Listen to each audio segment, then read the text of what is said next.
If you die without a will, you still go through probate. In fact, it's worse, a lot worse, than dying with a will. Because if you die without a will, you go through a special kind of probate, and it's called different things in different states. I practice in Texas, and we call it an heirship proceeding, or a determination of heirship.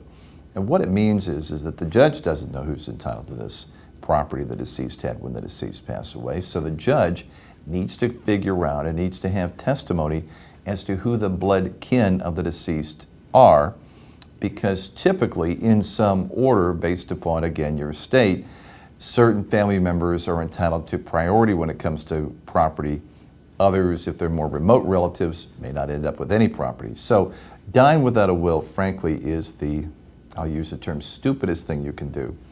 Because if you don't have a will, or the alternative would be you don't have a living trust, then you've left no instructions. Let me assure you that every state has instructions for you, and your will, your trust, is written by the legislature of your state.